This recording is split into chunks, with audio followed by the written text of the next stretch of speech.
Hello guys! Ang topic natin ngayon ay preliminary analysis. So ang gagawin natin is i-open natin yung previous file natin, which is the building frame part 2.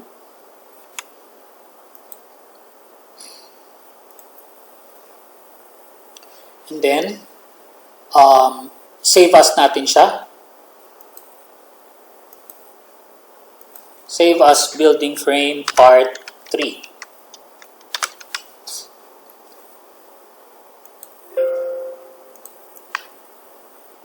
Tapos, dito na tayo.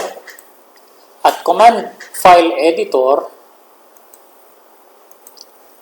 i-move natin si reference loads. Saan natin makikita si reference loads? Ito siya, no? So, copy mo, ay highlight mo yan hanggang dun sa dulo.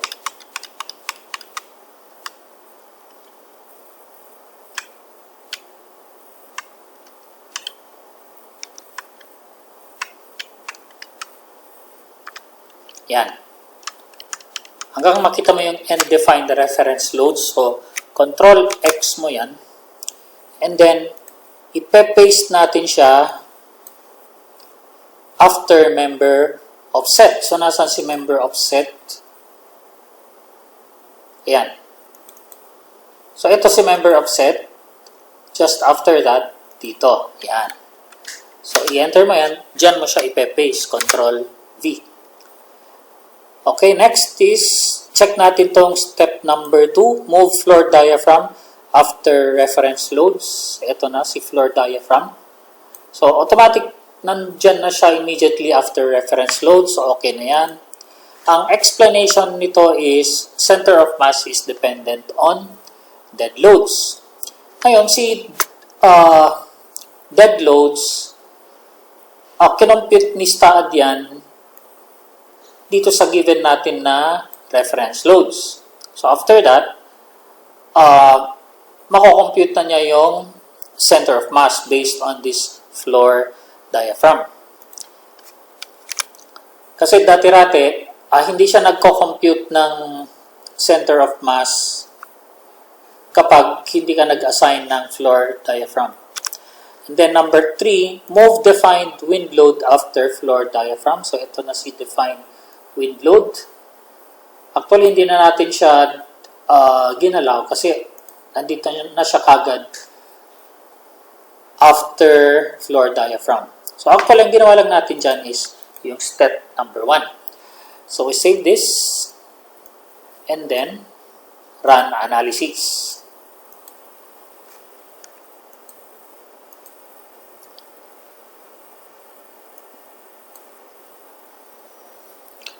Okay, so 0 errors, 1 warning, 8 notes. So, done. Punta na tayo ngayon dito sa structure period. Ang structure period T, yan yung number, yan yung time na kapag meron kang load na in-apply, horizontal load sa isang building. Let's say for example, ito, may building dyan.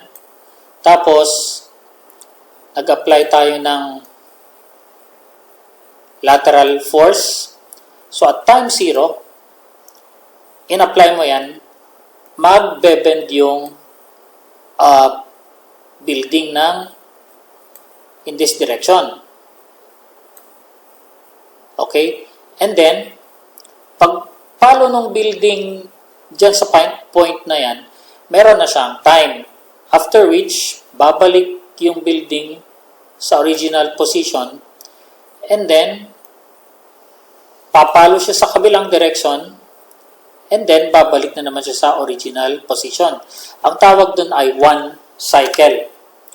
Ngayon, the time it takes to complete 1 cycle is called your structure period T. And then, merong equation para makuha yung structure period T, which is at equation 208-12. Ito yun, ano? So, meron tayong two methods to get your structure period.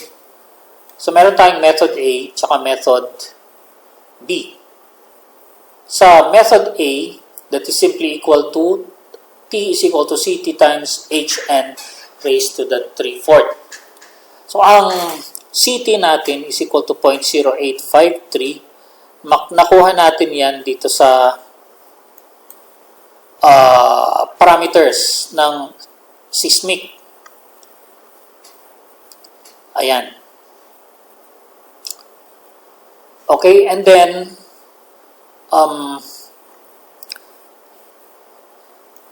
yung HN, yaan naman yung height ng building from the top of footing to the roof beam level.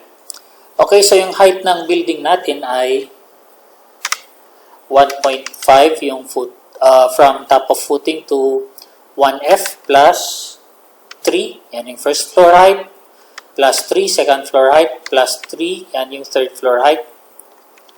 And that is equal to 10.5. Okay, next, yung CT natin is 0.0731. So, solve natin, ano? 0.0731 times 10.5 raised to 3/4, or that is 0.75.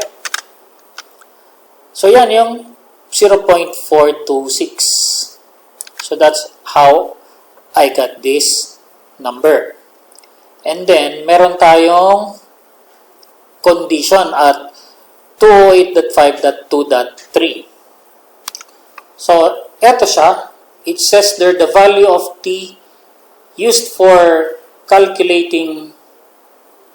the purpose of calculating F sub T shall be the period that corresponds with the design base shear as computed using equation 208-4. FT need not exceed 0.25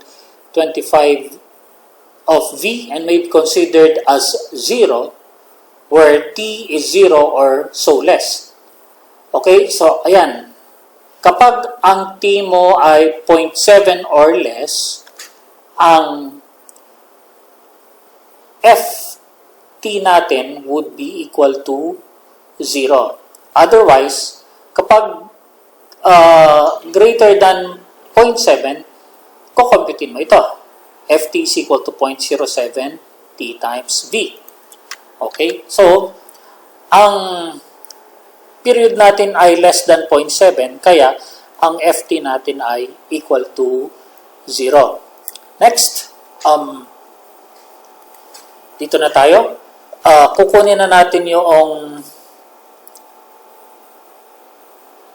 base shear, V. So, punta tayo ngayon dito sa ating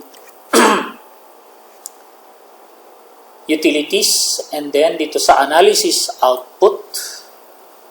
Tapos, punta ka dito sa contents. And then, actually, ito yung kukunin natin, ano? Punta tayo dito sa Eigen Solution. Double-click mo lang yan.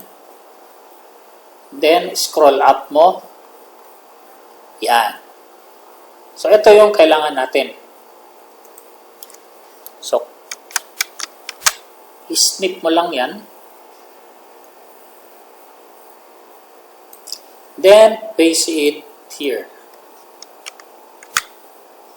Okay, so let's compare. X direction is 0.426, 0.873, then 0.426, tapos 7138.51. Ayan. Next, ito yung X direction. This is another X direction. And then, balik tayo dito. Ang X direction, ang palo ng earthquake ay paganyan. Sinusundan niya yung X-axis. Tapos, dalawa yan. Ang force mo ay positive x tsaka negative x. Kaya dito meron tayong load factor na negative 1. And then sa z direction, ganito naman ang palo ng earthquake.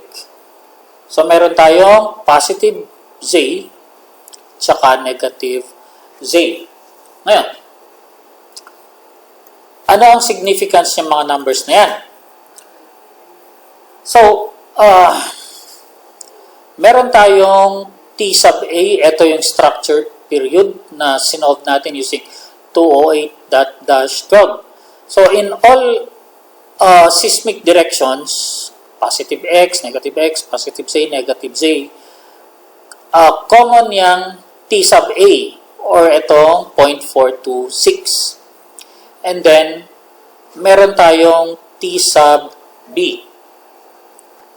Yang T sub B na yan, yaan yung structured period T using 208-14. Ito siya. Okay? So, si STAAD na mismo ang nag-compute niyan. However, kukomputin din, pipilit tayo ngayon kung anong period ang gagamitin natin dyan. Is it T sub A or T sub B? Okay. So, computin natin yung 1.3 times T sub A. So, that is, ayan, 0.426 times 1.3 is equal to 0.544. And kapag if 1.3 T sub A is greater than T sub B, do not use T sub B. Okay?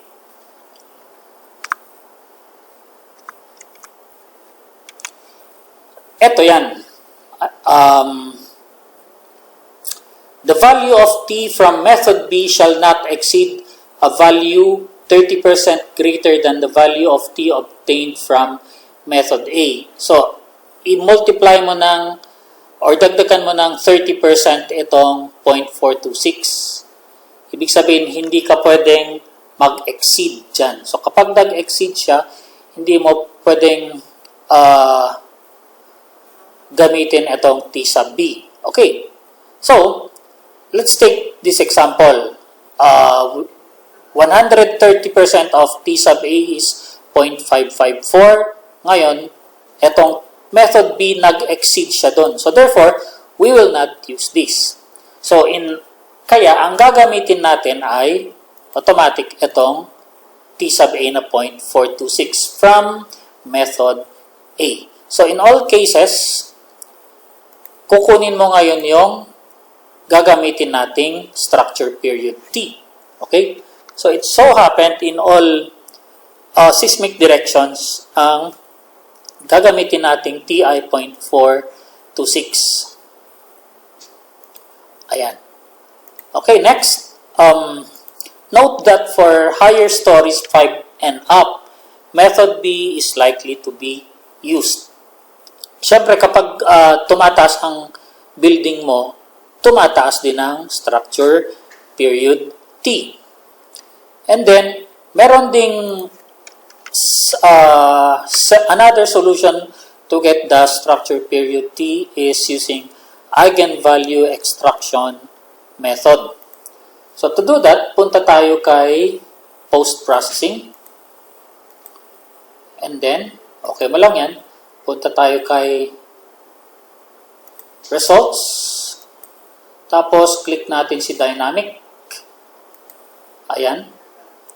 And then, dito tayo sa mode. Ayan.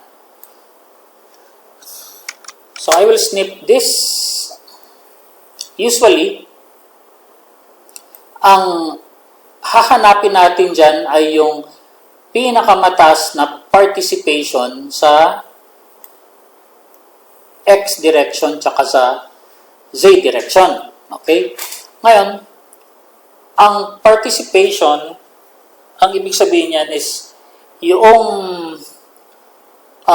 mass ng building mo ay nagre-resist ng seismic force. Okay, so at mode 1, 72% of the building is participating, nagre-resist ng lateral force. Yan yung mode 1. And then, sa Z direction naman, 72.338% ang nagpa-participate. Okay? Kapag mode 2, konti lang ang nagpa-participate, and then, so, ganun din sa Z. So, ang kailangan natin dyan ay itong mode 1 tsaka mode 2. Yan ang ipe-paste natin.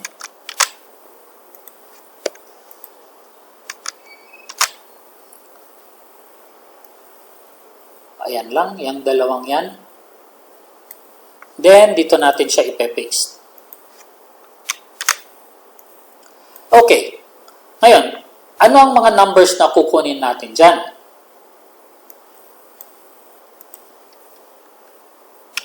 Ito. Okay? So, at X direction, ang period dito ay 0.884. So, yan ang ipapasok natin dyan. So, period in X direction is 0.884 seconds. And then, at participation Z, or that is in Z direction, yung pinakamataas na mass participation, kukunin natin yung katapat niya na period, which is 0.809.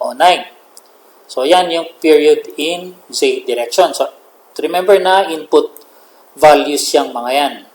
Or, gagamitin yung mga numbers na yan. Next, for economy reasons, we will modify the periods for static seismic analysis. Yan. Okay? So, ibig sabihin ng economy reasons, may chance na medyo liliit pa yung ating mga section. Okay?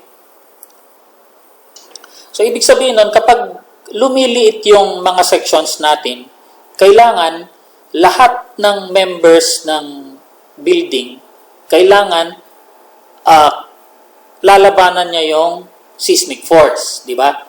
Kasi kapag masyadong matibay yung building mo, let's say, yung first floor, second floor, third floor, yun yung mga makakapal na beams and columns, yun lang ang magre-resist dun sa lateral force. So, uneconomical yun. And yung kapag malalaking sections lang, ang mass participation mo doon is probably nasa mas mababa pa sa 70%.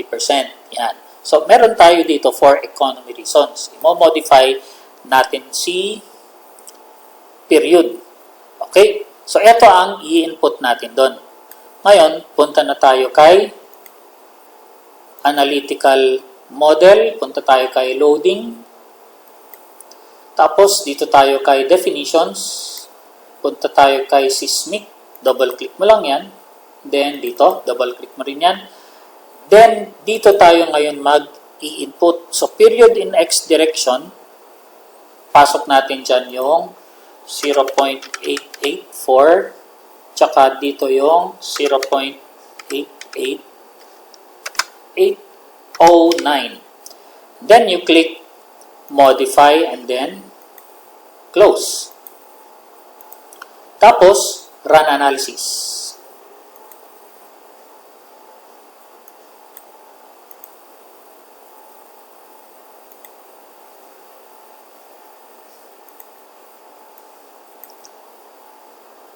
And then, punta tayo ngayon sa output file.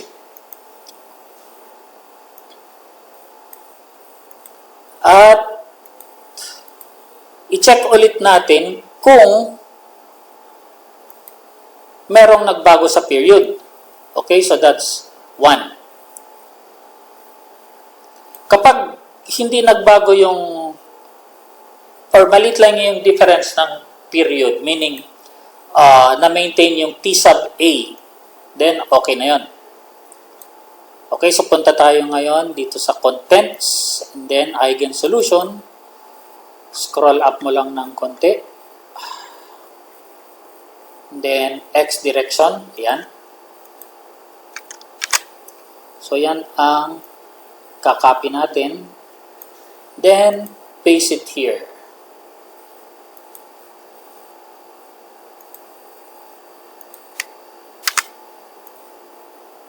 Okay? Next.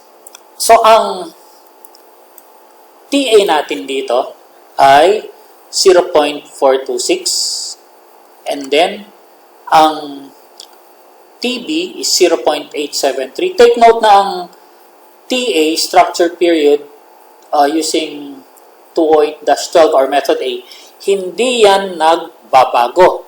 Kasi dependent yan sa CT tsaka sa height ng building. So, ang nagbabago dito ay yung method B. This time, it is 0.873, kaya ito ay input data. Ngayon, kanina, yung structure period dito ay 0.873 din. So, konti lang ang hindi siya nagbago. And then, you always check kung pwede bang gamitin ang T sub B. So, T sub B is greater than 130% of T sub A, kaya hindi natin yan pwedeng gamitin. So, magbalik tayo sa T sub A. Okay?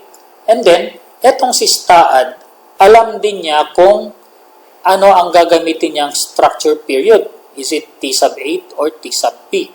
Dahil si STAAD mismo, na-check na niya yung if it exceeds 30%. Okay? Next, ang kukunin naman natin dito ngayon ay yung total weight ng building. So, ang gagamitin nating period in X direction dito, by the way, kanina, nag-input tayo ng panibagong period. Ito na ngayon yung T-user, 0.884. Okay? Take note na si 0.884, yung ating input na T-user, again, ay mas malaki sa 1.3 T sub A. Kaya, hindi ulit ginamit yan ni STAAD. Ayan o, T is equal to 0.426. Okay? So, ayan, na-check yan ni STAAD. Ganon din dito sa Z direction.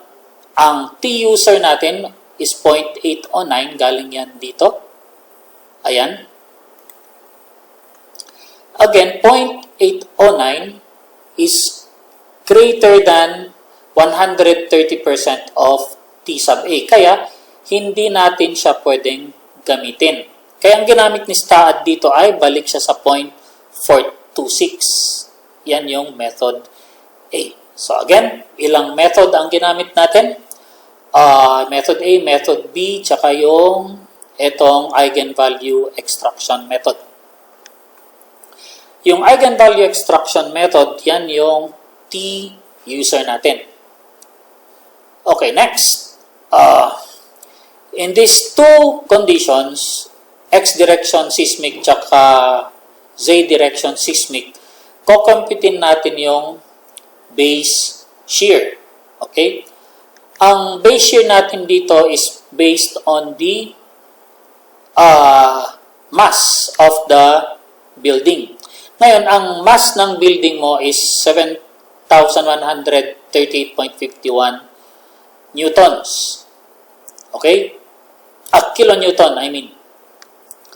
Dapat, ang weight mo, hindi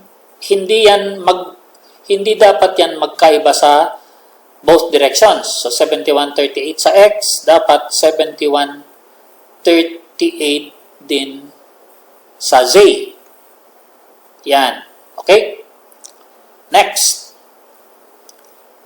So, dito na tayo ngayon sa pag-compute ng base shear based on 208-8. So, equations 208-8, 9, 10, 11.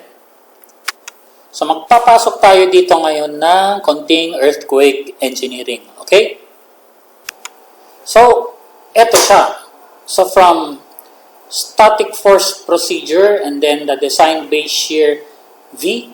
So, you have 1, 2, 3, 4 equations in determining your base shear V. So we start with 208-8, wherein V is equal to ZVI times WL divided by RT.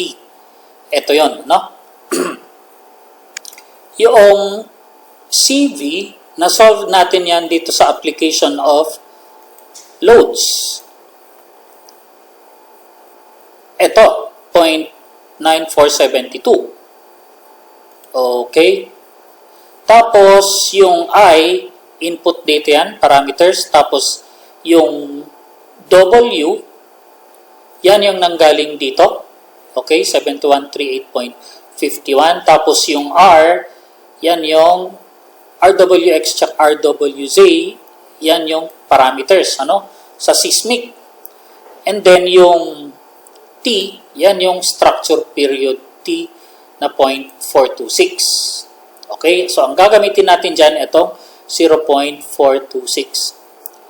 Okay, so let us solve that. Equal to CV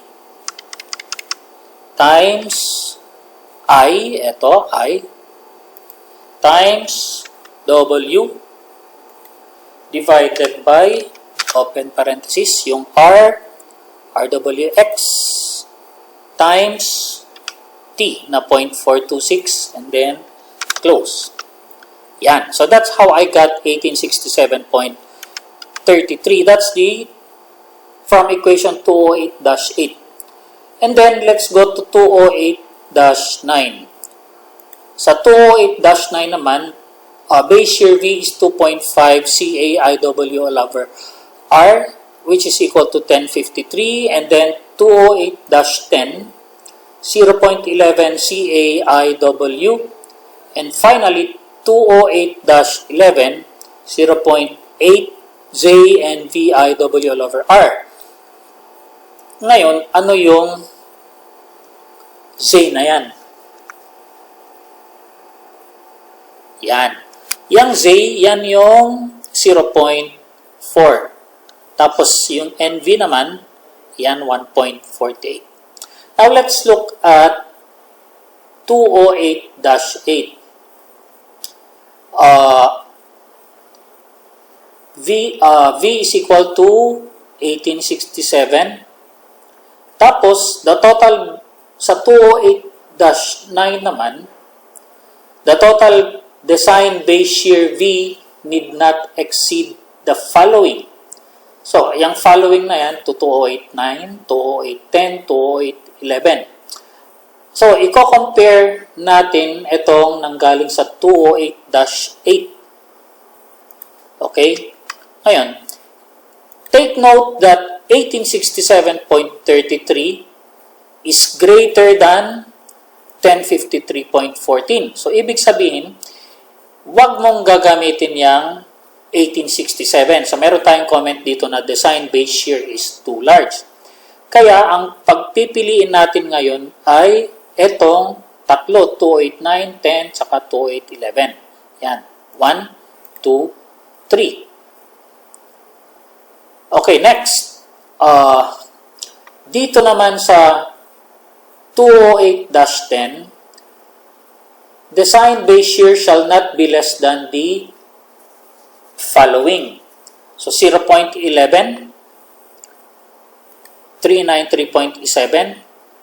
Okay, so, yung 1053, okay lang, hindi siya mas maliit dito. And 1053 is also not lesser than 397. So, ibig sabihin, okay na gamitin natin itong 1053.14. Okay? So, mapapansin nyo na yung 1053, sinolve natin ito mano-mano using NSCP.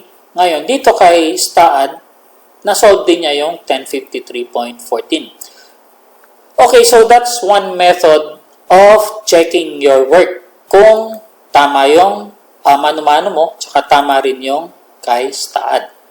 So, we apply the same procedures dito kay Z direction. Ano?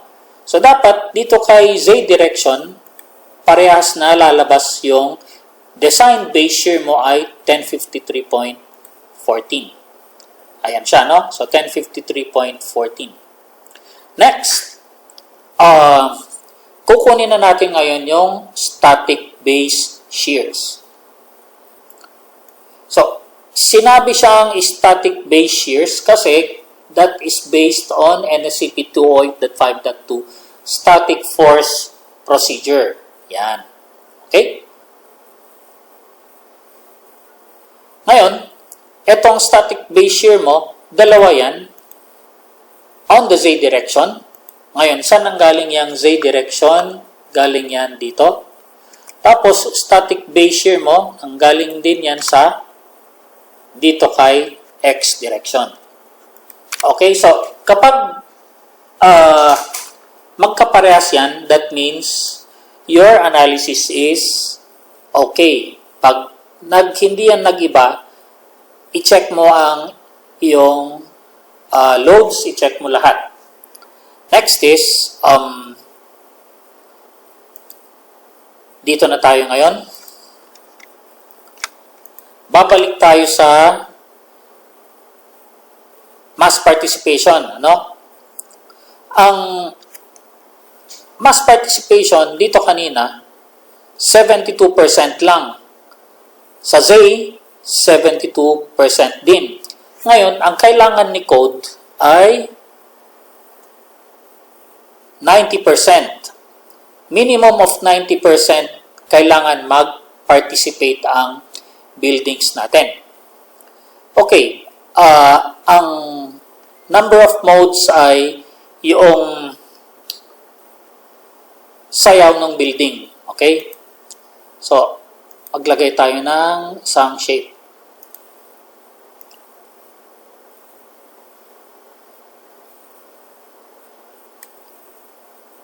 Yan. So, this is mode 1. Ibig sabihin, yung earthquake mo,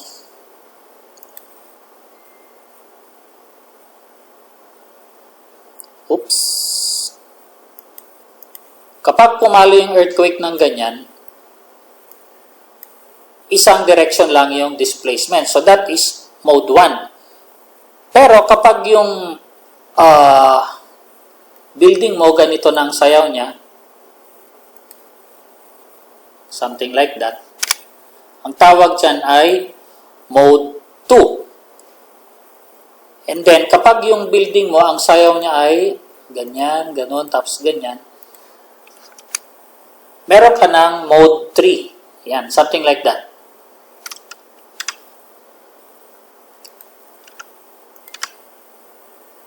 Ngayon, si STAAD, kukomputin niya yan, hahanapin ngayon ni STAAD, kukomputin ni STAAD up to ilang modes. Ang importante, ma-reach natin yung at least 90%. Okay? So, punta tayo ngayon kay post-processing. Dito pala kay analysis output. Punta tayo kay participation factors. Ayan. Take note na dalawang participation factors natin kasi meron siya sa X direction. Ayan. Base shear in X. Ayan yung base shear. And then, itong participation factors naman, ang base shear natin dito ay nasa Z direction. So, unahin natin dito sa participation factors na nasa X direction.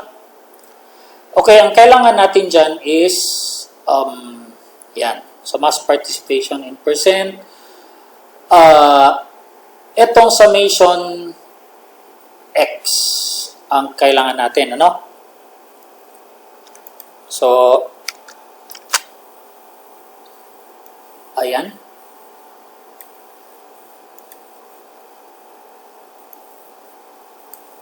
Then,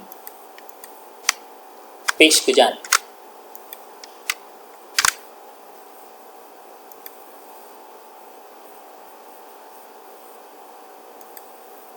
Okay.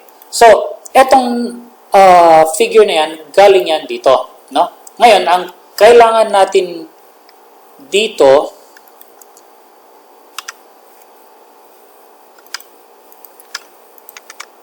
ay hahanapin natin dito sa summation X yung at least 90%.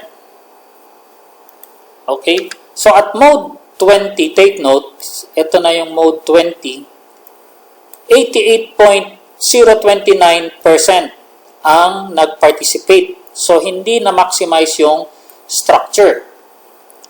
Okay? And then,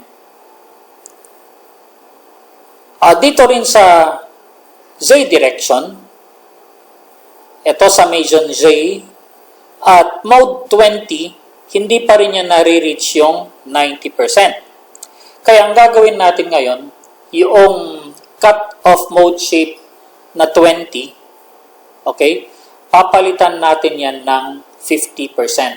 Ay papalitan natin yan ng mode 50. Sorry. So, punta tayo ngayon kay editor, dito sa command file, and then, hanapin mo lang si cut-off mode shapes. Ayan, cut-off mode. Double-click mo yan. Palitan mo ito ng 50. And then, save. Tapos, mag-analyze ka ulit.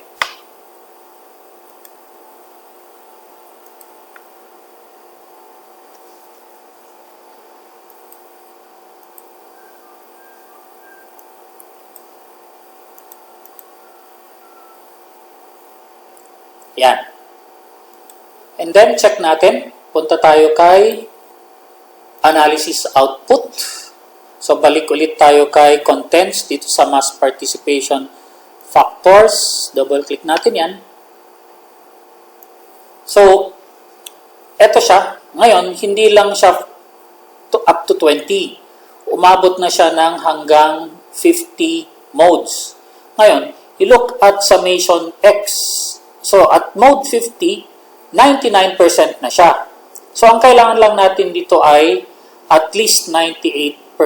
So, mode 41, hindi niya na-reach yung 88. So, nandito siya sa mode 42, na-reach na niya yung 90%. Okay? So, 98.764. So, ito yung kinapi ko. Ito yon. So, ang ibig sabihin niyan ngayon,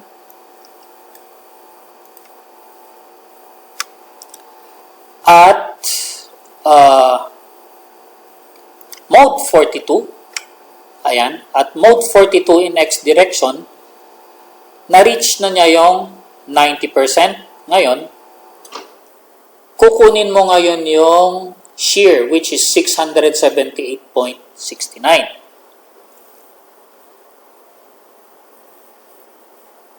Okay? Take note na dito sa mode 20 kanina, yung shear ay 674.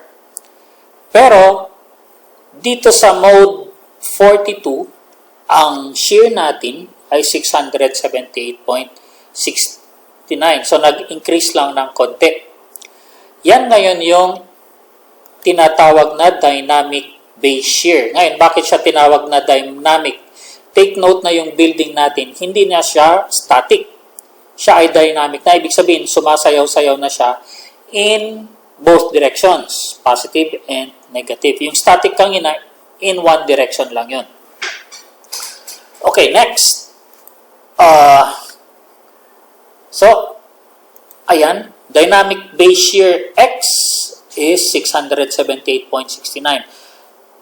Ngayon, kunin naman natin yung dynamic base shear in the Z direction, which is ito. So, nanggaling din yan dito sa analysis output, sa participation factors na pangalawa. Ito. Okay? So, at dito tayo sa summation Z. So, hanapin mo dyan yung at least 90%. Ayan. So, nasa mode 43 siya. Okay? So, mode 43. Tapos, kunin natin yung, ayan, 738.81. So, that's how I got this, 738.81. So, at mode 43, maglagay tayo ng comment doon, in Z direction, minimum of 90% is already achieved. So, ayan. Yan ang ipapasok natin dito. Dynamic base shear in Z direction. Ngayon, ang pinagkaiba ni dynamic base shear tsaka kay static base shear is, si static, magkaparehas lang sila. Pero pagdating mo kay dynamic base shear, magkaiba na sila. Okay? Yan. And then, isa pa, ang pinagkaiba dito, yung kay static base shear is 1,000. Pagdating dito kay dynamic, ang kanyang base shear ay lumiit. Yan. Okay? So, ibig sabihin, medyo nagpa-participate lahat ng parts ng building kasi 90%, 90% in both direction, and then dito sa static, take note, ay parang 70% lang. Now, let's go to calculating scale factors. Yan. Okay. So, take note na kanina, ang ginamit natin ay static base shear.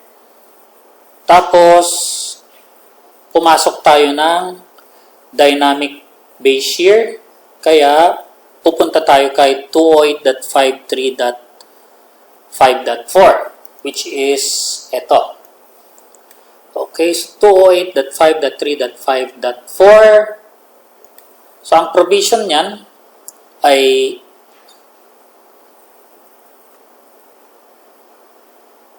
nandito tayo sa response spectrum analysis. Yan. So, mamaya siguro pasyalin natin ng konti ang response spectrum. Pero diretso tayo dito kay 208.53.5.4, reduction of elastic response parameters for design. Elastic response parameters may be reduced for purposes of design in accordance with the following items, blah, blah, blah. Ngayon, ang i-reduce natin dyan ay yung R.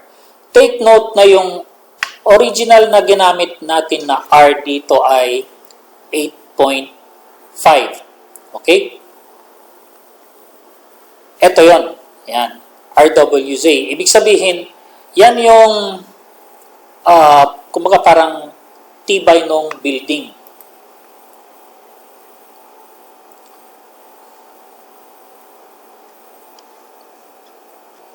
So, dito lang tayo sa number 1.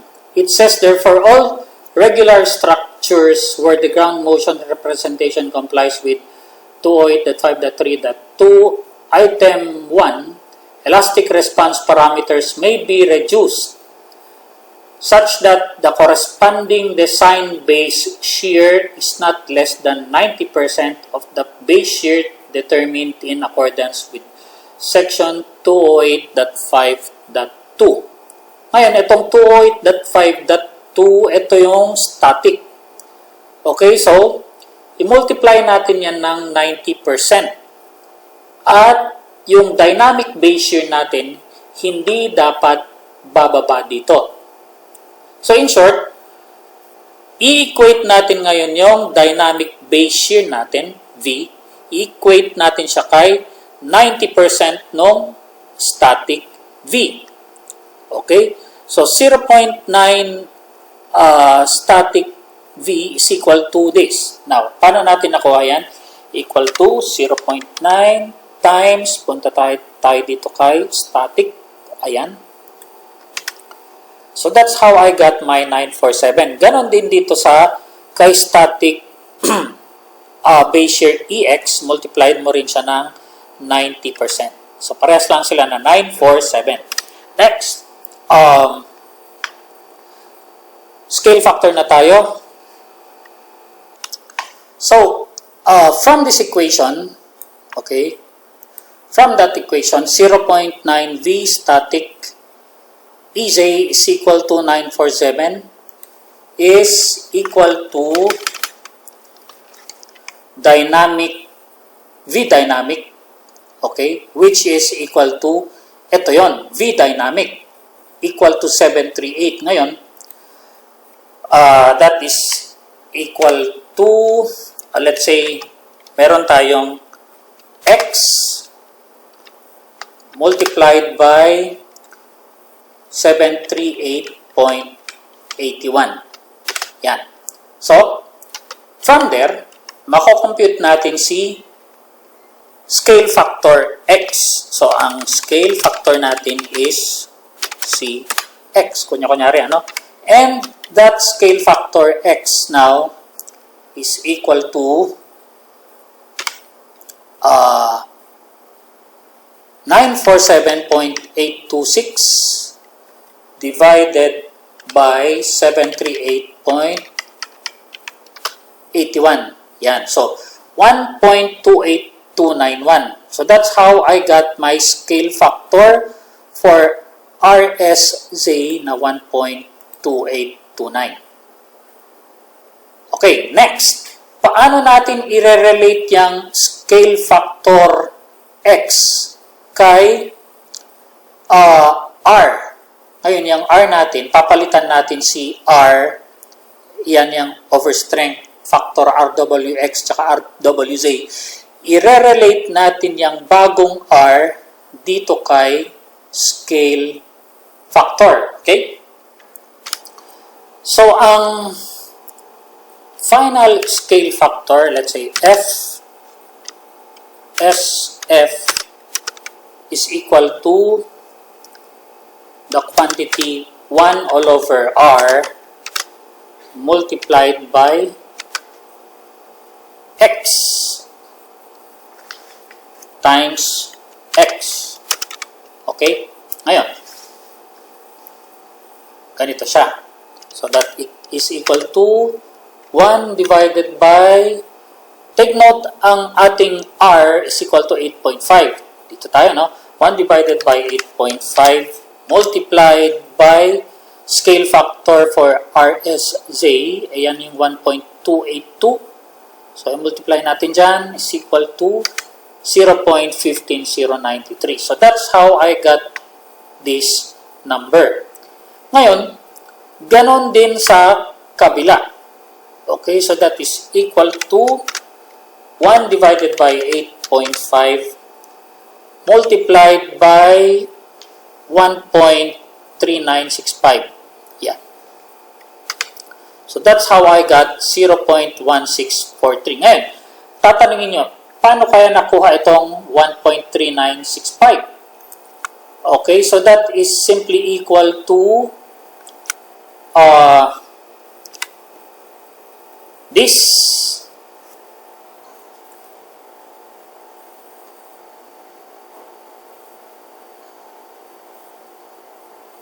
static E sub X, ito, divided by dynamic E sub X. I think yan. Yan. So that's how I got my 1.3965. And then, paano mako-compute yung 0.16? That is equal to 1 divided by 8.5 multiplied by 1.3965. So that's how I got my 0.1643. Ngayon, saan natin ilalagay yung mga final scale factors na yan? Okay? So punta na tayo ngayon kay, yan ang ipapasok natin kay response spectrum. Yan na. So punta tayo kay loading. Tapos load cases details. And then, yung ginawa nating RSX. Click mo lang yan, lalabas ito. Then, yan ang i-double click mo. Tapos, i-edit natin si X.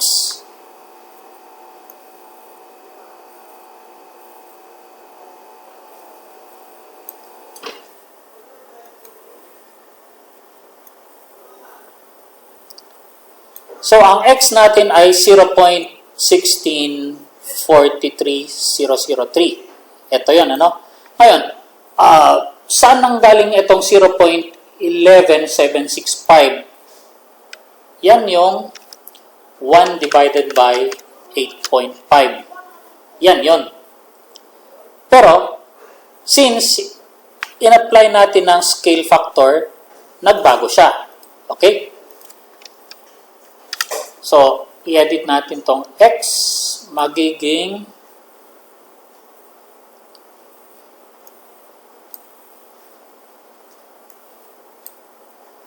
0.1643003. And then you click modify, yes, and then close.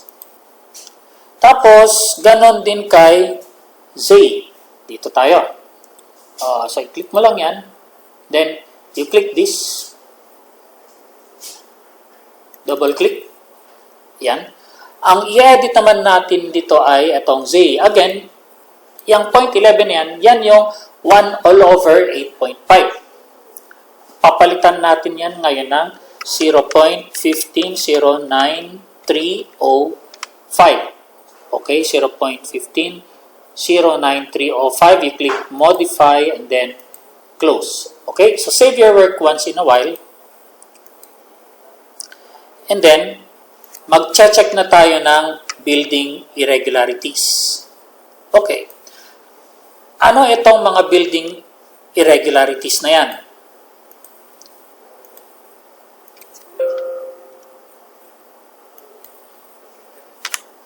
From NSCP 208-9 and Table 208-10, okay, ito yung 9, vertical structural irregularities. Kapag sinabing vertical, ayan yung you are looking at the front view. Kapag letter B naman, plan irregularities, you are looking at the top view of the building. Okay. So, dito tayo sa vertical irregularities. Ang importante dito sa vertical ay yung soft story. Okay? Itong weight mass irregularity, nangyayari ito, pero in my experience, hindi ko maiwasan ito. Pero sa akin, ito ang ine-edit ko yung mga columns kapag nagkaroon ako ng soft story. Automatic na mag-e-edit ka ng columns mo. And then,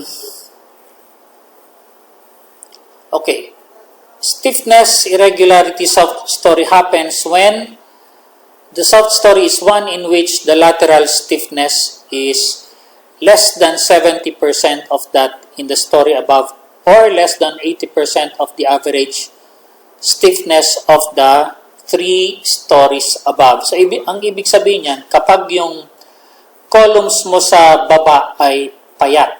Okay? Ibig sabihin, let's say, yung legs mo manipis, tapos yung tiyan mo, yung chest mo, katawan, upper body mo mabigat, mahihirapan yung mga legs mo. So, ganun lang ang ibig sabihin ng soft story. Okay, so dito tayo. Balik tayo dyan. Check for building irregularities. So, sa analysis and design, dyan, punta tayo kay miscellaneous commands. Tapos, i-click mo si floor diaphragm options.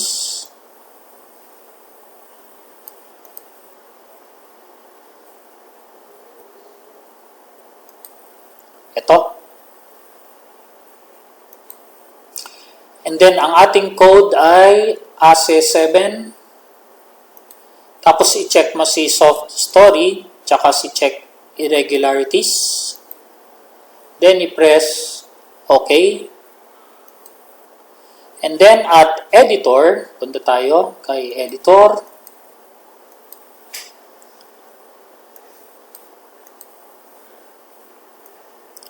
Yung ginawa natin, nandito yan sa dulo, no? I-move natin si check soft story, yung dalawang line na yan. So, cut natin yan. at ipe-paste natin siya just after last line of floor diaphragm. So, click mo yan. Then, dito tayo mag-i-insert. So, dyan mo siya ipe-paste.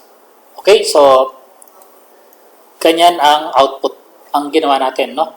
So, and define reference loads. Tapos, after that, ayan na yung checks of story.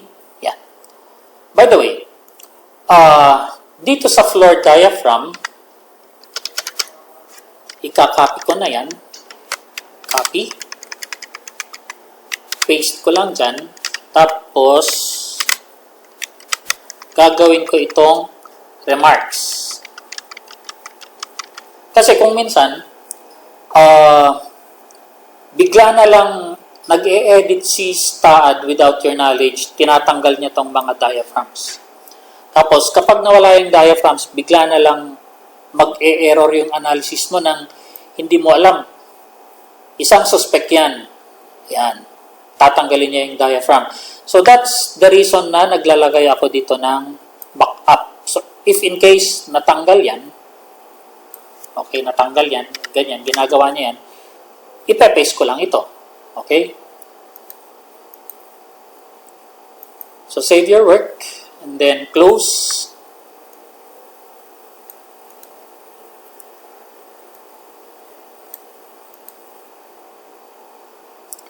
After that, meron din tayong sa pag-compute ng drift. Okay?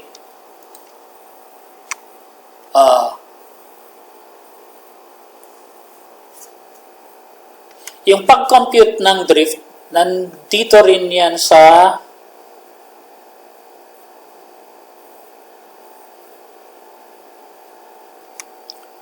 (208-21). Okay? Ang story drift naman, yan yung displacement ng building mo. Kaya, mapapansin nyo, kapag magkakatabi ang buildings, okay, isang linya yung kanilang property line, hindi yan magkadikit talaga. Meron at meron yung maliit na clearance in between buildings. Ngayon, yung clearance na yon, yan yung allowance natin ng drift. If in case may earthquake, sasayaw yung building in a sense na may yung space in between buildings, yun yung drift ng building. So, hindi sila dapat magbanggaan. Okay?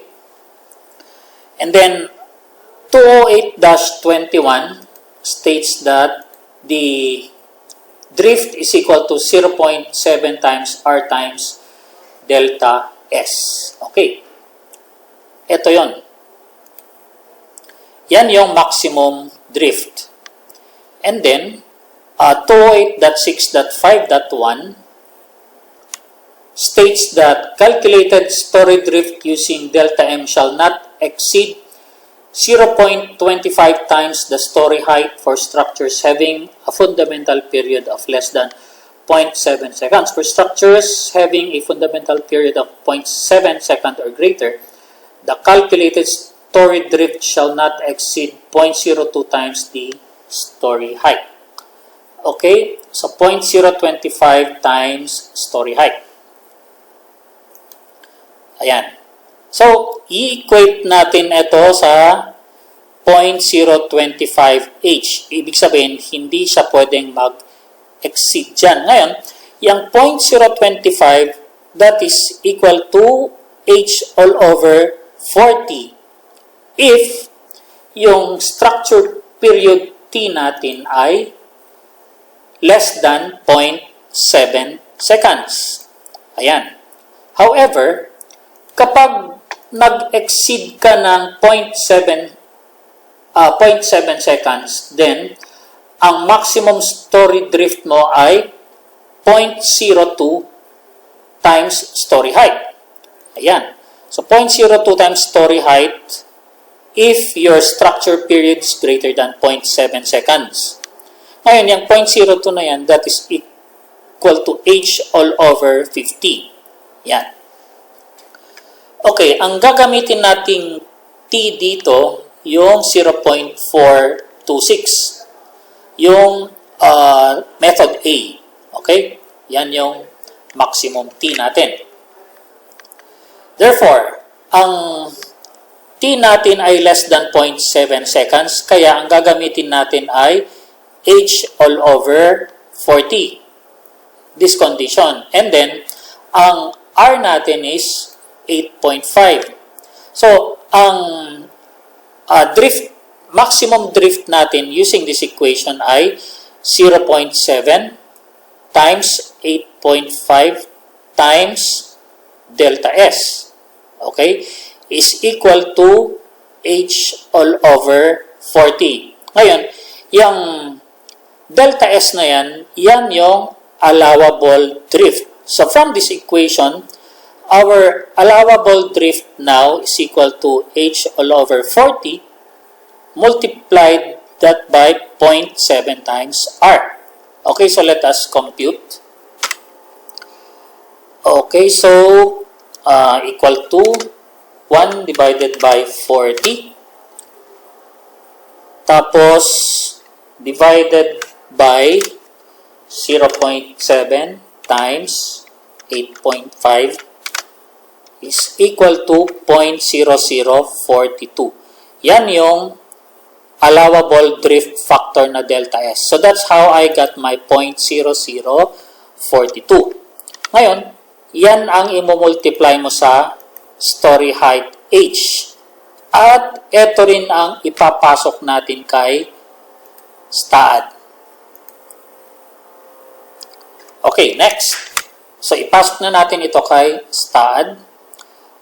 By the way, itong condition na yan, this is taken from 208.6.4.1, 208.6.4.1. Ayan siya. A static elastic analysis of blah blah blah blah blah blah blah. Ayan na siya. Delta S. Now, let's go to analysis and design again. Tapos, by the way, para ma-solve natin yung drift, kailangan natin ng load combinations for drift check, and this is taken from combination 203-5 tsaka 203-7. Ngayon, tingnan natin yan. So, yung 203-5 tsaka 203-7, nanggaling yan sa basic load combinations where strength design or load and resistance factor design is used. Structures and all portions therefore shall resist the most critical effects from the following combinations of factored loads, which is, ayan, 1.2D plus earthquake plus F1L, and then ito 0.9D plus earthquake plus 1.6H. Ngayon, itong dalawa na yan, meron tayong dead, meron tayong earthquake, meron tayong live, pero wala na tayong H. So, 0.9D plus earthquake lang yan.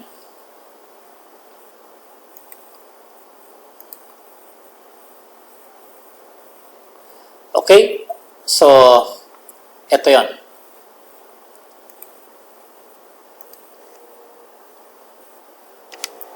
So, 203-5 is 1.2D plus 0.5L, ayun siya, plus earthquake E. Ngayon, yung F1 na yan, that is equal to 0.5. Okay? Kasi, ang live load natin is less than 4.8. Ngayon, kapag 4.8 and above, ang F1 mo is 100% or 1.0. Ang live load natin dito, by the way, is 2.4 kilopascal lang. And then, 203-7, 0.9D plus E, wala tayong H. And then, ang gagamitin natin dito, since nag-response spectrum tayo, yung E, ang gagamitin natin dyan ay RSX tsaka RSZ. Ngayon, saan nanggaling yung RSX tsaka RSZ? Ito na yan. Ayan, ginawa natin kanina. So, bago natin i-input itong 0.0042, gagawa tayo ng mga load combinations. Gagawin natin to sa graphical user interface. After that, gagawin natin the rest sa editor. So, punta tayo dito kay loading, and then load cases details. Then, i-click add. Tapos, mag-start tayo kay 51. Okay? Load combinations pala, no? So, define combination, and then, mag-start tayo ng 51. And then, ang title niyan ay 1.2 dead plus 0.5L plus RSX. Ayun yung RSX. So, unang pasok natin ay 1.2. Tapos, take note that D is composed of DL1 tsaka DL2. So, i-click natin itong si DL1. Click mo rin si DL2. After that, palitan natin tong factor ng 0.5. And then, i-click natin si live load. Okay, after that, palitan natin to ng 1. And then, i-click natin si RSX. Yan. Okay, so, you click add. Ngayon, close. Close natin. So, ito na yung load combination 51. Ngayon, mag-add ulit tayo, ano? Gawin natin si load combination 52. So, add using itong interface. So, 52.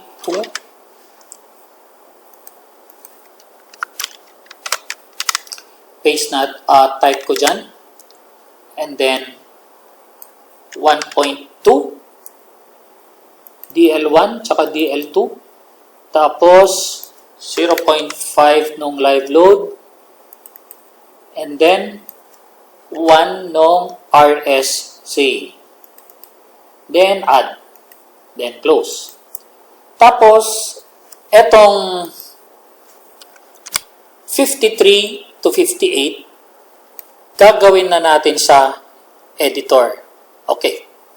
Ngayon, etong combination na yan, okay,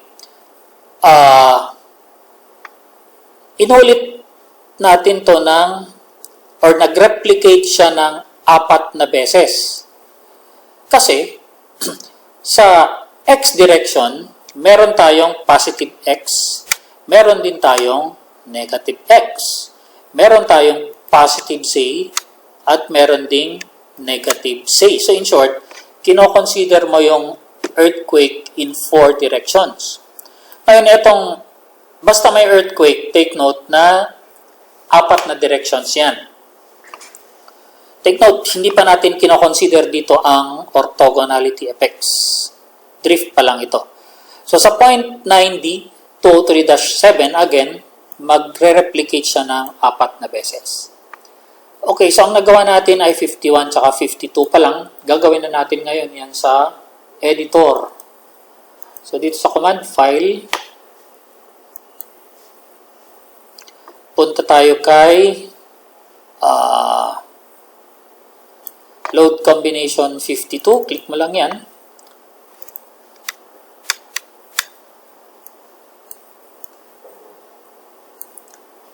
Okay, tapos enter ko lang yan.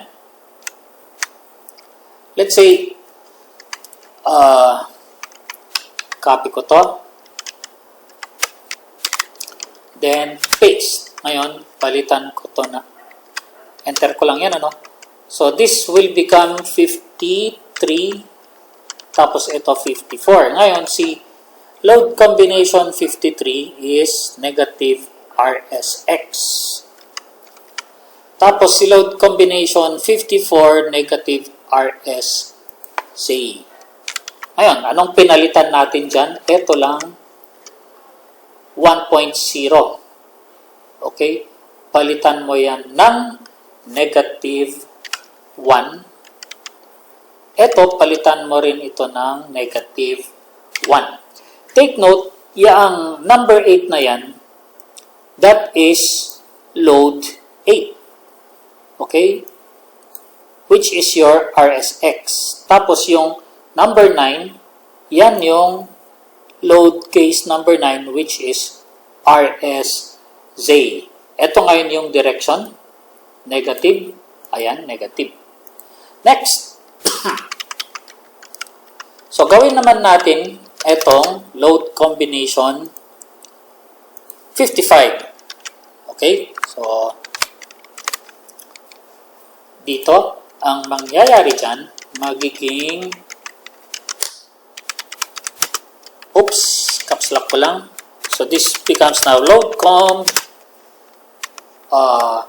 55. Then, type natin yan.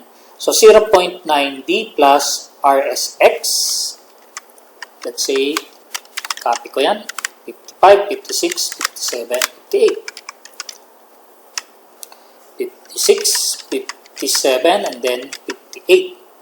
Ang magpapalit dito, yung, ayan, plus, plus, minus, minus. Okay, so plus, plus. Ito magiging minus, minus. And then, ito magiging RSX, tsaka 56 is RSZ. X, and then Z. Yan, okay? So, nakikita nyo na yung pattern, ano? And then, what is D? Ang D natin is load case numbers 5 and 6. So, maglalagay tayo dito ng 5 space 0.9. Then 6 space 0.9. Tapos, maglagay tayo ng anong number si RSX? Yan ay load case number 8. So, gagawin natin ito 8 space 1.0. Okay? Next. Etong, so, I will copy this.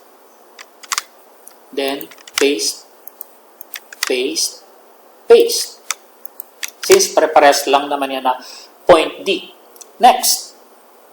Etong RSZ, that is load case number 9. So, ang ilalagay ko dito ngayon ay 9, 1.0. 1.0 kasi positive yan.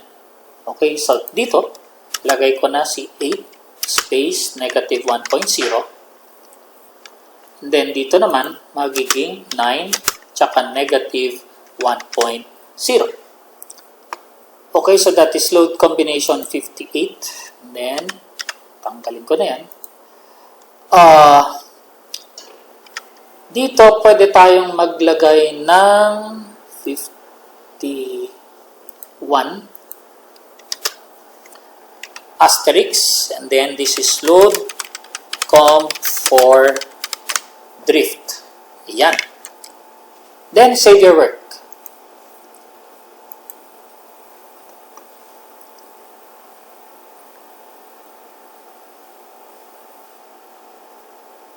So, yung ginawa natin, makikita natin yan dito sa load cases details. Ayun, yung combination, 51, 52, 53, 4, 5, 6, 57, 58. Okay? So, pwede na tayong maglagay ngayon ng drift. So, punta na tayo kay analysis and design dito. Tapos, load list. Ayan. And then, we select 51 to 58. You click single arrow right. Then, you click OK.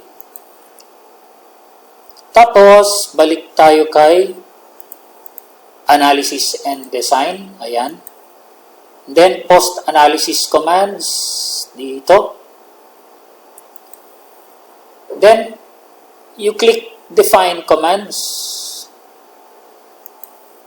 Tapos, you click or you check after current. And then, hanapin mo si story drift. Ayun siya. Tapos, ang allowable drift factor natin ay 0.0042. Tapos, you click add. And then, close. Next, dito na tayo.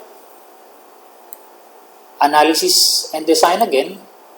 Then, post-analysis commands. Tapos, define commands. And then, dia-CR. Yung dia-CR, that is diaphragm center of rigidity. Okay? Click mo yan. Then, you click, wag mo check yan, ano? You click add, and then close. Now, ang output dyan dapat ganito. So, punta tayo ngayon kay editor. Check natin yung dulo. So, dito, sa last. Yan. So, let's compare. So, load com 58. Ayan siya, 0.9D minus RSZ. Then, perform analysis, load list, print story drift, print diaphragm CR, and then finish. Then, save your work.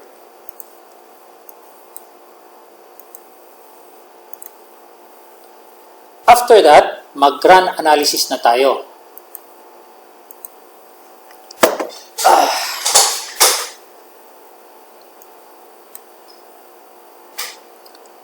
Now, let's go to view output file.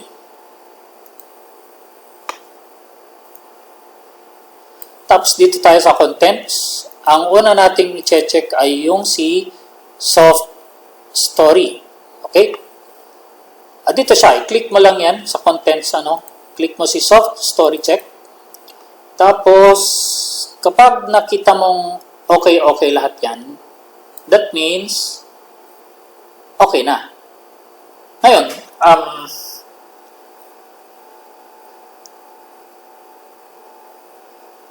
bakit ito okay? Kasi, siguro maganda yung ating mga sections. If in case na mag-fail ang ating building dito sa soft story, that's the time na mag-i-increase ka ng sections mo. Okay? So, next, another checking is torsion irregularity. So, click mo lang ito. Double-click mo yan. Then, eto yon. So, which is this? Kailangan, okay yan. Okay lahat. Ngayon, yung torsion irregularity na yan, nandito yan.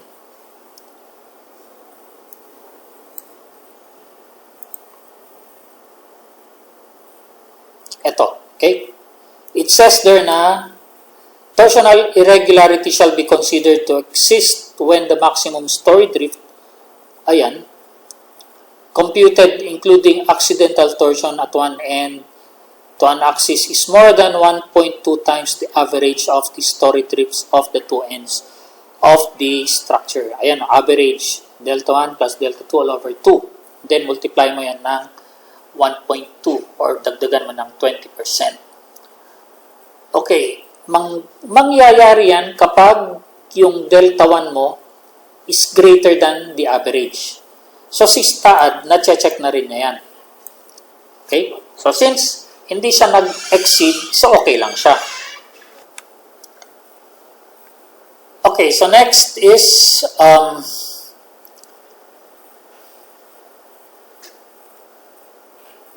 reentrant corner check. Ang reentrant corner check naman, ang ibig sabihin niyan ay ito. Yan. Plan configurations of a structure and its lateral force resisting system contains reentrant corners. Yan. Yan yung mga irregular buildings. Since our building is rectangular in shape, so okay lang. Kaya siya no irregular reentrant. Pero once na yung building mo naging letter T, letter L, or letter C, medyo magkakaroon ka na ng irregularities. Okay? Hindi mo maiiwasan yung mga irregularities kapag architect ang gumawa.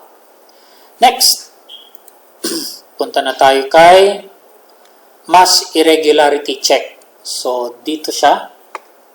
Mass, ito. Yan. So, this time, meron tayong dalawang fail, which is this. Ngayon, ang ibig sabihin yan, yung mass at this level ay mas malaki sa mass sa baba. Okay, basahin natin yung mass irregularity check. Ito siya. Mass irregularity shall be considered to exist when the effective mass of any story is more than 150% of the effective mass of an adjacent story. Yan. Sa pag yung story weight mo dito mas malaki ng 150% sa ilalim, magfe-fail siya. Yan. Okay? For example, ito. At level 2, ang mass mo ay 2,536. Ngayon, i-multiply natin yung 1,290 times 1.5. That is equal to 1,935. Ngayon, yung weight sa taas niya, 2,536, is greater than this. Kaya nag-fail ito. Okay? Nag-fail yan. So, yan lang yun. Pero, in our case, hindi natin maiiwasan ito. Okay? Hindi natin maiiwasan yan. Alangan namang mag-reduce ka ng occupancy dito sa second floor, no? Magagalit na yung may-ari. So, okay lang yan. Next, dito na tayo ngayon kay drift check. So, dito tayo. Double-click mo yan. Yan. So, at base, at level 0, syempre, walang drift. And then, at 1.5 meters above top of footing, pasado pa rin yung drift. Okay? And then at 4.5, dyan na siya nag-fail. Ngayon, at 4.5 meters, ano yung allowable drift? Okay, so check natin. At 4.5 meters, the allowable drift is 0.0042 times 4,500. So that is in millimeters. Check lang natin. Ayun, centimeters pala, no?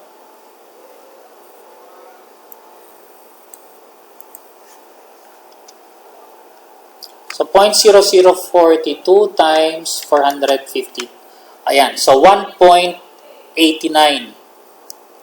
Ngayon, yung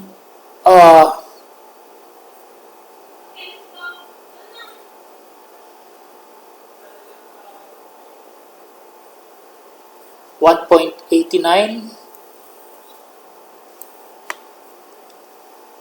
Ito yung drift.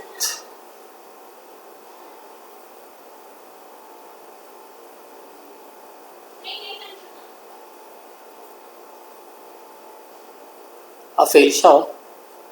Fail din ito.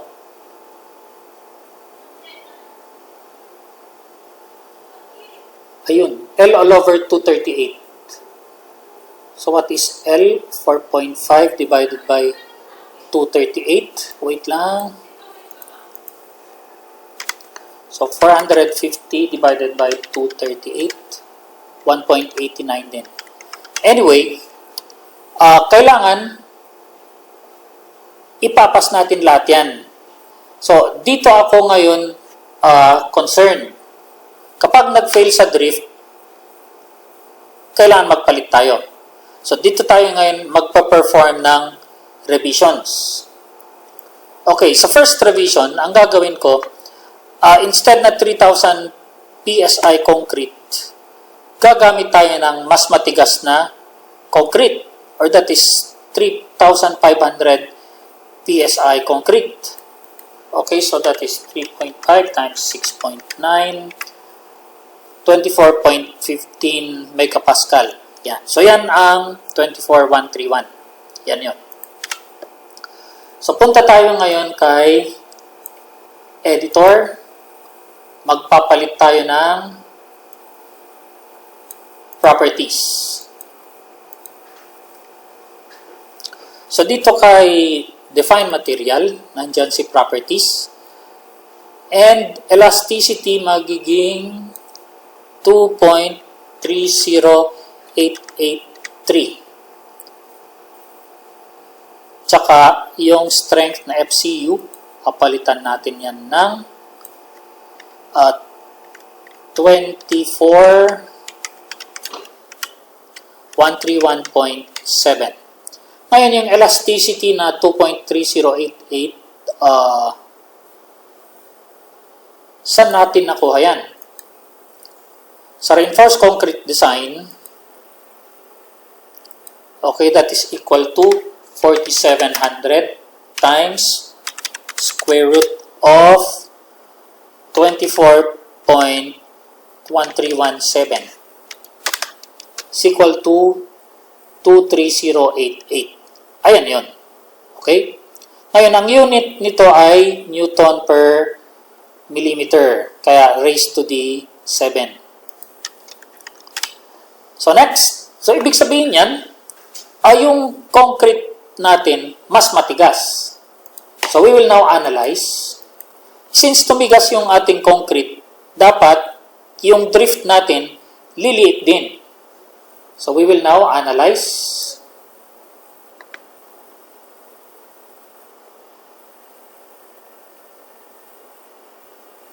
Then, click View Output File. Tapos, balik tayo dito sa Contents, sa Story Drift. And then, 0. Yan. Dito tayo ngayon. At level 4.5, meron na siyang pass. 1, 2, 3, 4. Apat na yung pumasa. Dito sa load combination 52, load combination 54, load combination 56, and 58. Okay? And then the rest at 7.5, 10.5, fail siya. So, ayan yun. Yung kinapi ko. Then, ipinaste ko dito.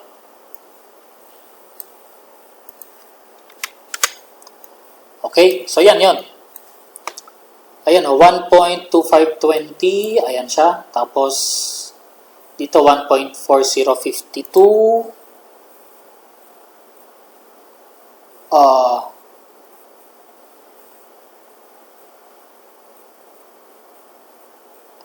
Hala.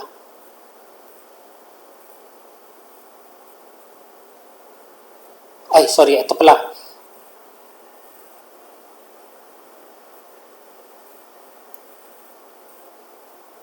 Yun. 1.4052. Ayan yun. Okay, so may improvement. At level 4.5, merong pumasa. Kanina dito at level 4.5, ayan, fail siya lahat. Okay, next. Ang second revision natin would be, papalitan natin yung first floor beams tsaka first floor column. So, ang technique naman natin dito, palalakihin natin yung first floor columns. Kasi, yan yung humahawak sa buong structure, di ba? So, yan yung ating second revision. So, punta tayo dito sa properties. And that is reference 6 tsaka 9. So, R6. Yan. Ito yung first floor beams. So, I will double click this. Papalitan ko yan ng 0.44 by 0.3 and then change. Tapos, yung R9, yan yung first floor columns. Yan. So, instead na 35 by 35, gagawin ko na siyang 40 by 40 centimeters or 0.4 meters and then change. Then, you analyze again.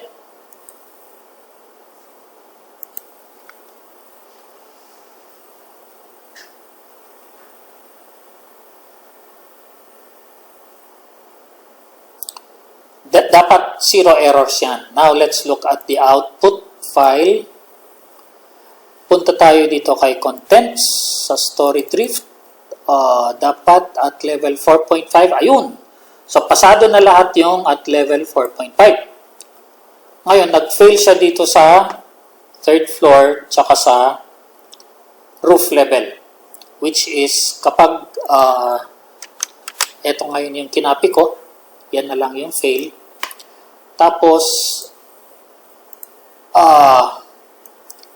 ipinaste ko dito.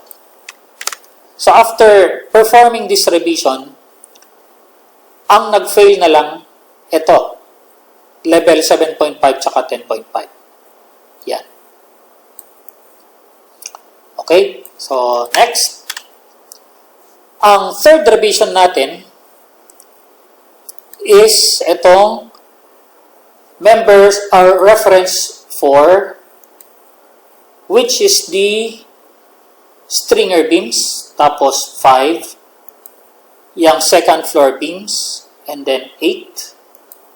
Yan yung second floor columns. Okay? So, i-click ko ngayon si 4. Gagawin ko siyang 0.36 by 0.25. O, mapansin ninyo, no? Kanina, 0.36 by 0.27. Okay? So, in a way, parang ni-reduce ko siya. May purpose din na ang pag-reduce.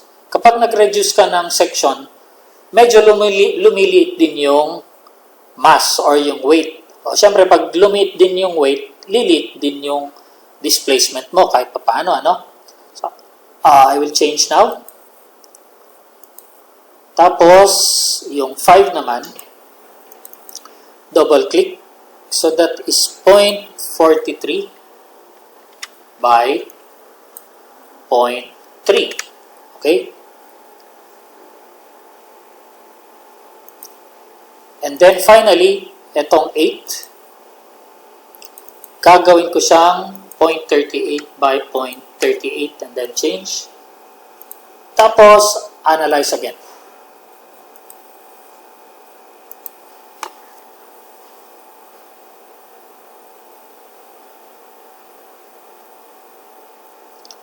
Tapos, view output file. Balik tayo dito sa contents, StoryDrift. Then, check. Okay. So, meron nang pumasa. Pero dito kay roof level, fail pa rin siya lahat.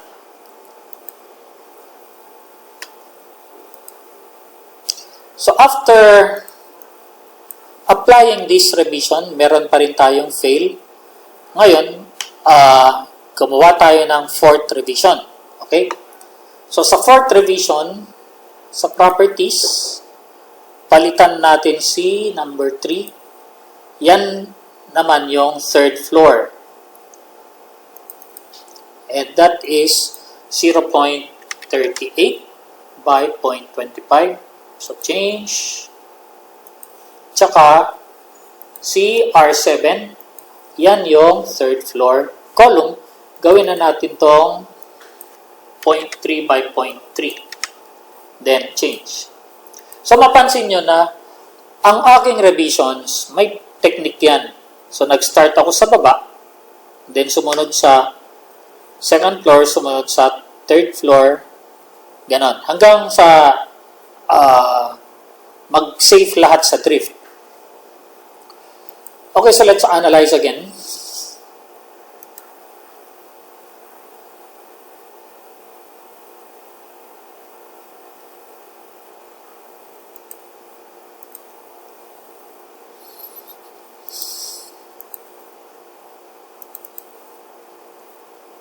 Okay, pass, and then pass, and then pass. Yan. So, pass na lahat. Ngayon, since pass na lahat yan, nag-increase na tayo ng section, there is a chance na yung mga fail dito sa, let's say, sa soft story, papasa na rin yon. Okay? Kaya, pag ako nag-check ng structure ko, inuuna kong ayusin itong drift. Kasi, pag okay na yung drift, the rest will follow. Okay?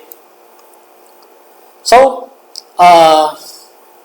ang final, since pasado na lahat yan, ito na ngayon yung final sections ko. Okay? So, pakita ko lang, yan yung final sections. 30 by 25, 30 by 25, 38 by 25, yung 4, 36 by 25, yung 5, 43 by 36, R6, 44 by 30, 7, 30 by 30, 8, 38 by 38, and 9, 40 by 40. Now,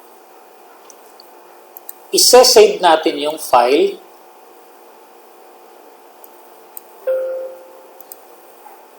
Isa-save as ko siya as building frame part 3. Lagyan ko siya ng drift past.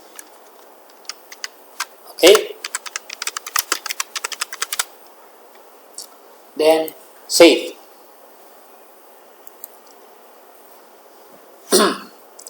Now, since pasado na siya sa drift, uulitin natin yung pag-check ng period. Ang goal natin sa period, hindi siya lalampas sa 1.3 times TA. Okay? And then, we will also check kung pwedeng gamitin itong method B. Okay? Ngayon, yung method B, si stud ang magko-compute. Okay? Also,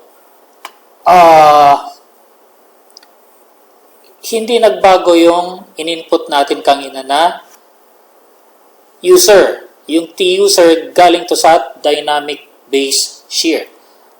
Okay?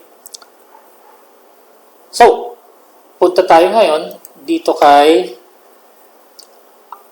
analyze muna natin since nag-save tayo ng bago.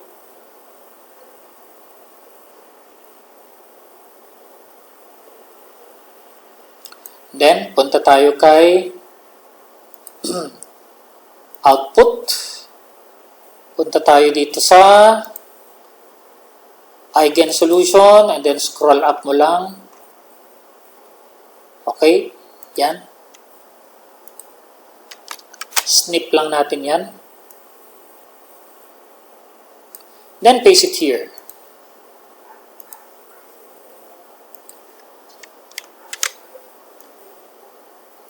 Okay, so this is now 1096.91, 0.689, 0.46, 0.884. Yan. Okay, so paano ko nakuha ito? Yan, kadedemo ko lang. Ang TA natin, 0.426. Ang kanyang method B, 0.689. And then yung input natin, 0.884 kanina. Ngayon, there's a possibility na ang method B, yung 0.689 ay magbabago kasi nagpalit tayo ng section, ano? So, check natin, 0.689 dito sa previous.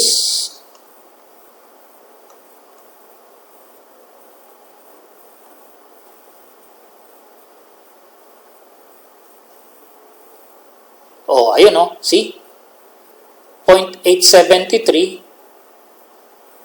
Ngayon, naging 0.873, tapos nagpalaki tayo ng mga sections, beams, and columns, pumasya sa drift, tapos ang naging TB niya, oops,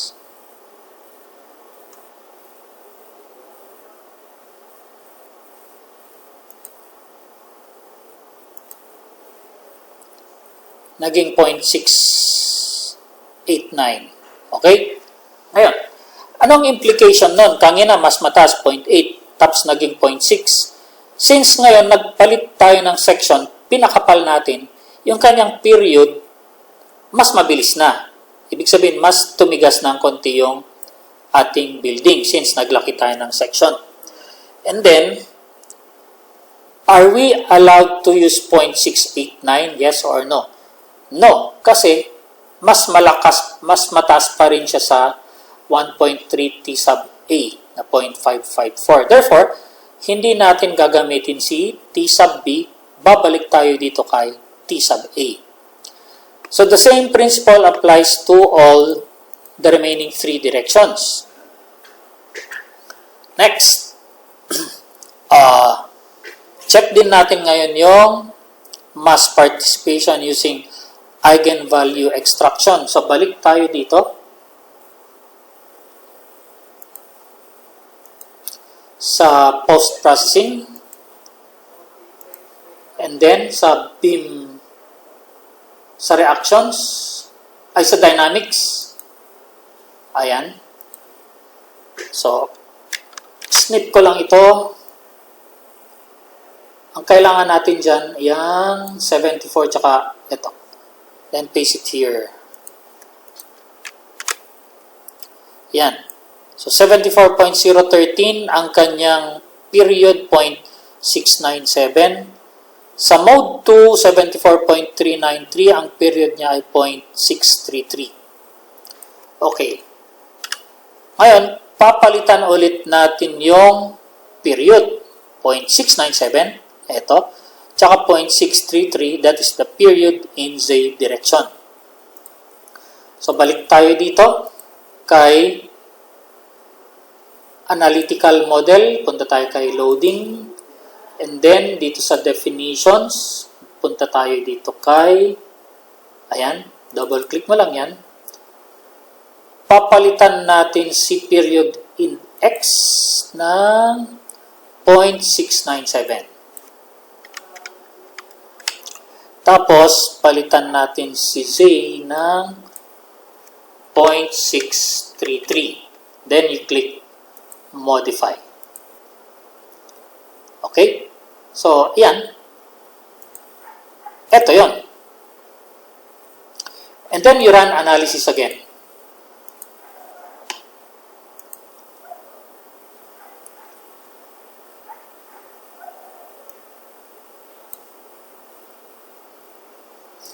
After that, punta ulit tayo kay output file. Punta tayo kay contents. And then, i-check ulit natin yung base shear. Okay? So, punta tayo kay soft story check. Scroll up, ay scroll down lang natin yan. And then, dito tayo kay X. Yan lang ang kukunin natin. And then, paste mo dyan. So, ayan yun. 426, 689, mapansin nyo na nagbago na yung ating T-user. Yan yung in-input natin kanina na 0.697. Ito, no? And then, ito yung kanyang static base shear, 74. I-check din natin yan. So, eto, ang i-input natin na weight ngayon dito ay, ayan, 7435.19. And then, ang period na gagamitin natin ulit ay si 0.426. Ngayon, take note na yung 0.697 na input natin, hindi natin siya pwedeng gamitin dito. Kasi, mas mataas siya ng dito kay 130%. So, it says there, do not use this. Kaya, ang gagamitin natin dito ay 0.426. And then, you compute your static base shear V, 1944. Then, check mo ulit sa 2089, 2010, 2011. So, lumalabas na 1096.91. Ito yung solution natin sa mano-mano. You compare that with yung na-compute ni STAAD. Okay? So, looking good. And then, babalik tayo kay mass participation. Okay? Kay mass participation, dito tayo kay utilities, dito sa analysis output, and then punta tayo kay participation factors. Tingnan natin yung mode. At mode, dito sa summation X,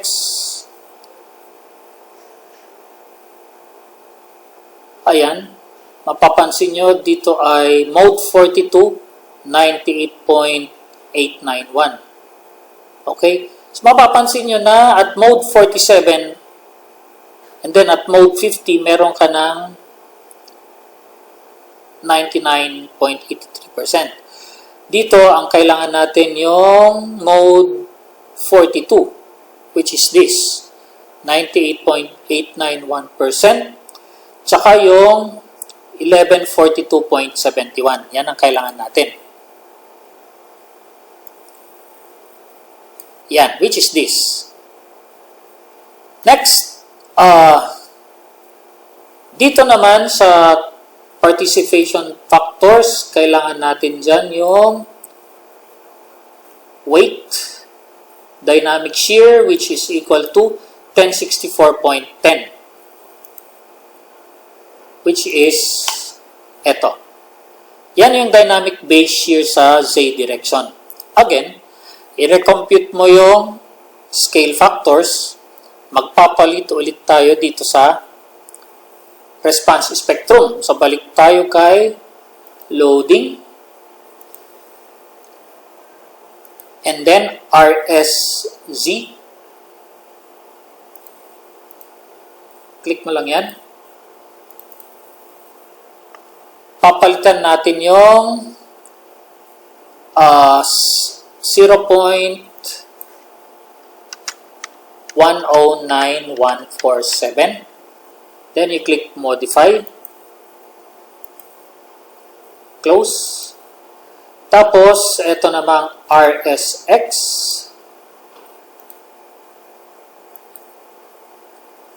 Double click mo yan. Yung X, papalitan natin to ng 0.101638. Modify and then close. After that, i-perform run analysis.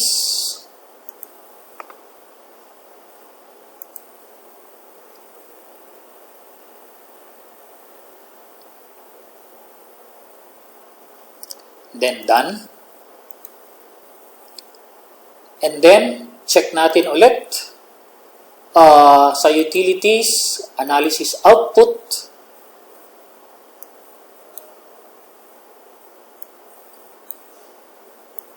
Dito tayo sa contents, check natin si soft story. Ayan. So, kay soft story, Okay na yan, lahat. Tapos, balik tayo kay torsion irregularity. Ito. Okay to lahat. So, okay na. And then, reentrant corner.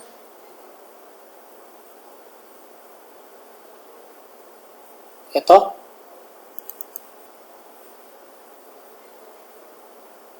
Ayan. So, no irregular. So, okay na yan. And then, punta tayo kay mass irregularity. Ito. Yung mass irregularity, ulitin ko, yung lumampas ng 150% dun sa lower weight. Okay lang yan na mag-fail. Hindi natin maiwasan yan. Tapos, finally, yung story drift. Ito ang importante. Pass lahat yan. Okay? Yan. So, save your work. And then, save as building frame, part 3, drift past. Lalagyan na natin siya ng word na final dun sa dulo. Yan. Then, save.